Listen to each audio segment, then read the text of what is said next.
The sunshine is disappearing for the weekend, but will it be back? And why is there more confidence in the long range forecast than usual? And another question, what is an SSW?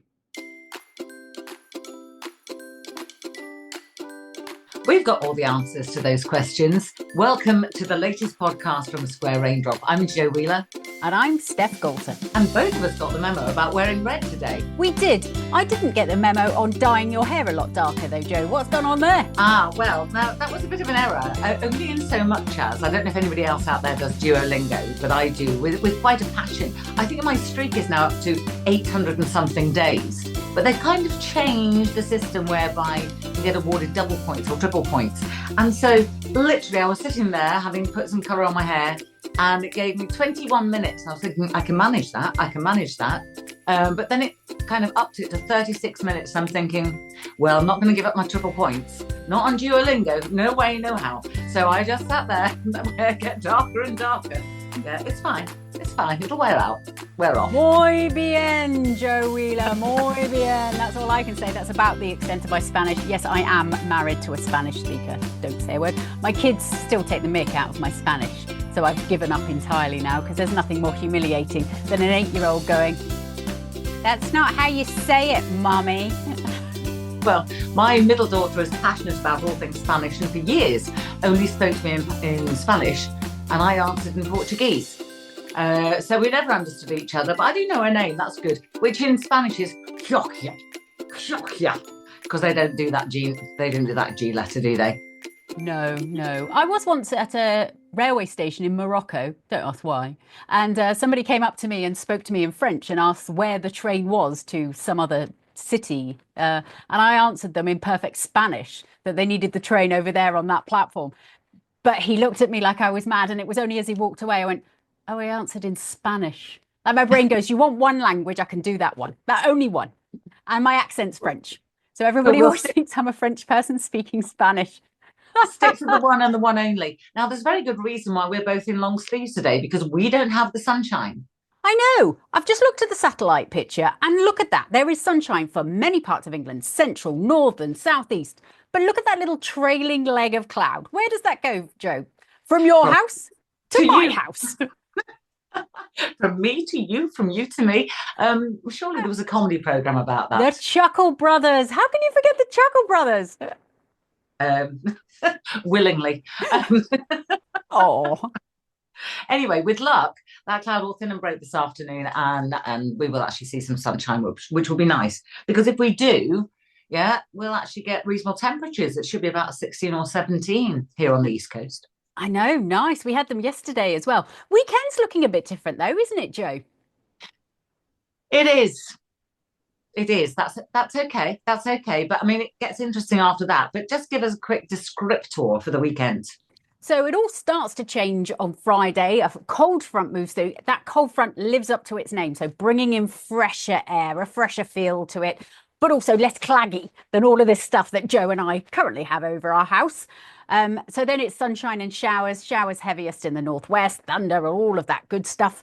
And then over the weekend, bits and pieces of rain just kind of scampering over the top of us. But then it all changes again for next week. And there's a reason for that, but we will come back to it.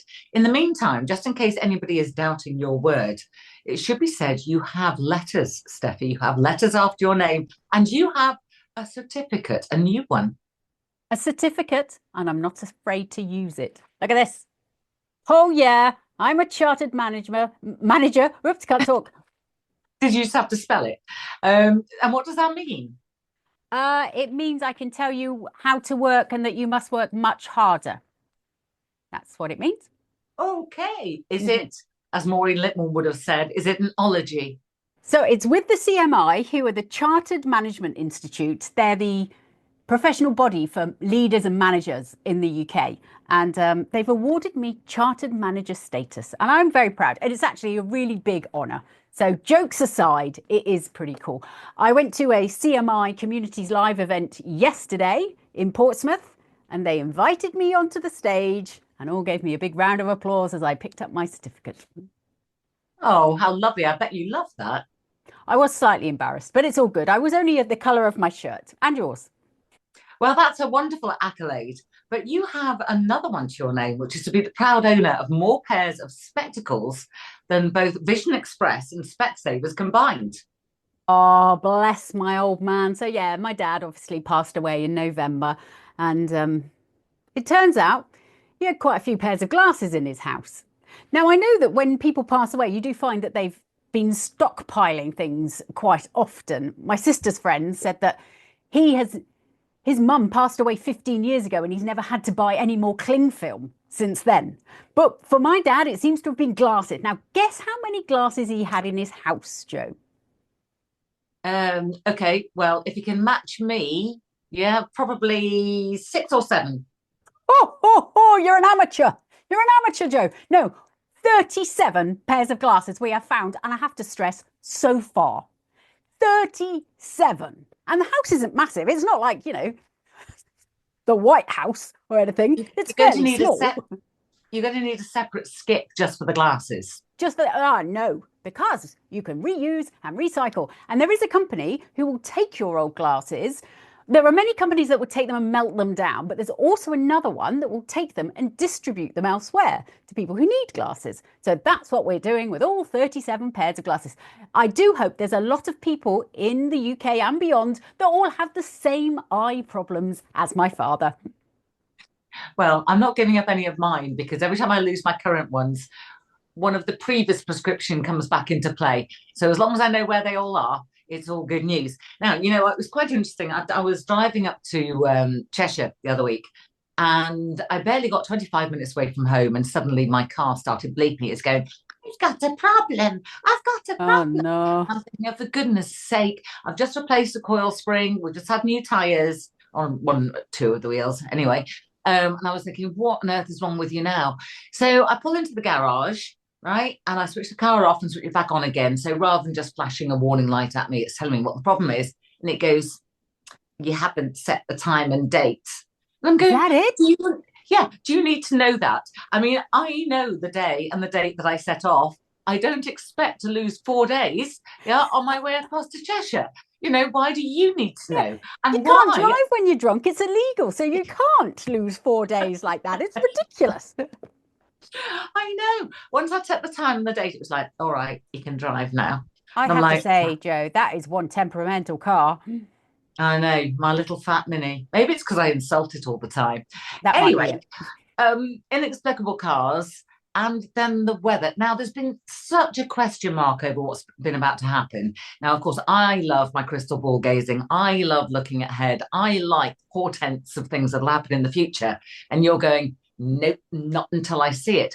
So we've had a recent SSW, which did look for a while like it was going to bring us some chilly weather. Should point out the SSW in 2018 was the one that brought us the beast from the east. So there was the potential there for it to bring us some very cold weather.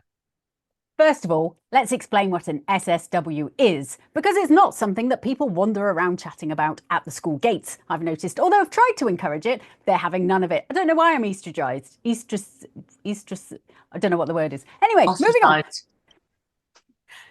I don't know why I'm ostracized, but moving on.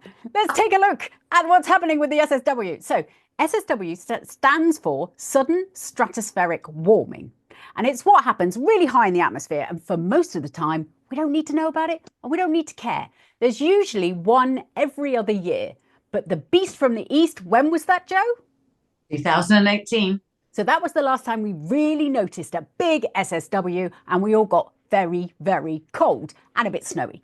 So since then, there's not been one really to talk about, really to write home about. Some of them have done a little bit, but not as much. Now, this latest one does look like it's going to affect us. But what an SSW is where you have the waves of the atmosphere going around the globe. Now, we think of the globe, we look at the globe, and we think of these waves as going sort of north and south, but they actually go up and down vertically as well. And sometimes one of these waves will like crash really high into the stratosphere, and then it will drag some air downwards. And because it's coming down through the atmosphere, it's getting pushed in together, compressed, and that makes it heat up.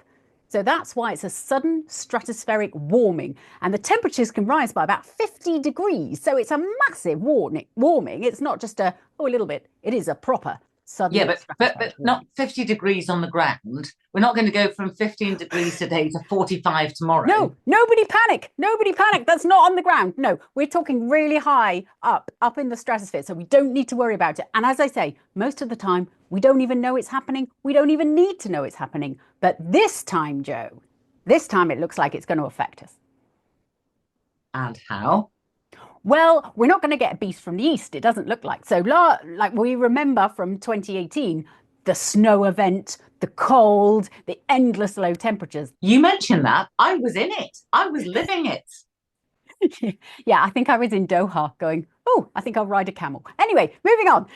So this time, the high pressure will be situated in a slightly different place. And what it looks like it's going to do is bring some winds up from the southeast. Now, the southeast is not water. So that means the air's likely to be drier. So that's why, hopefully, over the next week or two, looks like we're going to get a fair amount of sunshine and warm weather. But when we had an SSW in 2018, it brought us very cold temperatures and that unusual snow that none of us were used to, and it blew all over the place.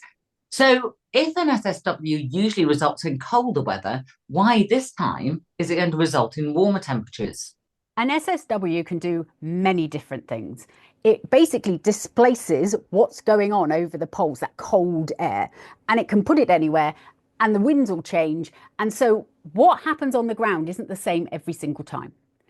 So back in 2018, the high pressure that developed was to the north, and we got winds in from the east. It was very snowy over Europe at the time. We saw that cold air come in towards us, bringing some snow.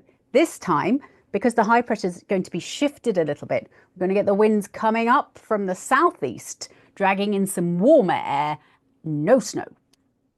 Now, we have this issue, particularly through the spring, where we have a high pressure system, say out towards the west of the UK, which is bringing in rather a chilly northerly. Yeah. If it shifts right over us, it brings in a bit of a chilly easterly. Yeah. If it kind of moves down to the southeast of us, it brings in a warm southerly or southeasterly.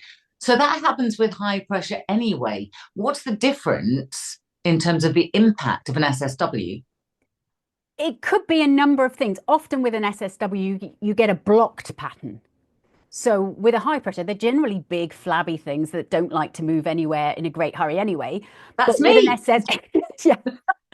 Which is just everybody after a Christmas lunch. But the SSW, the high pressure normally stays there for a prolonged period. So that's why the long range forecast is looking more certain, more likely over the next couple of weeks. Normally, as you say, I don't like a forecast if I can't see the whites of its eyes. I'm not interested. I don't believe it. But in this case, because it's an SSW, which often bring blocking patterns, and we know where the blocking pattern is most likely to be, we can tell the forecast and we can figure out that it's probably going to be fairly likely that it's going to stick around for a while. Oh, so we're looking at quite a prolonged period of dry weather as we go into April. I would say yes, but be careful, because other people, we were talking about this before we pressed record. What I call long range is more than 5 days. Other people might say long range might be the next 3 months. So yes, long range for us, sort of, we're talking 5 to 10 days, maybe a bit longer. That's the kind of long range. And asking for a gardener friend here. Yeah, will this high pressure likely still bring us some overnight frosts? It depends. We're now going into April, so generally the temperatures are rising. It will probably likely to be whereabouts in the UK you are and whether you definitely have clear skies. Recently, the temperatures have been rising a little bit more at night, so generally. So it's less likely in the south that we will see any frosts. Thank goodness for that, because I've had to replant all my seedlings. We're getting too big for their trays. Yeah, and now I've got an entire kitchen full of window boxes, which really need to go outside, but can't until I'm sure they're not going to be frozen. I can just imagine you trying to cook around all these seedlings on the floor, doing some weird, merry little dance around the wall. You've watched my camera, haven't you? Oh, my webcam's still alive and well in your kitchen.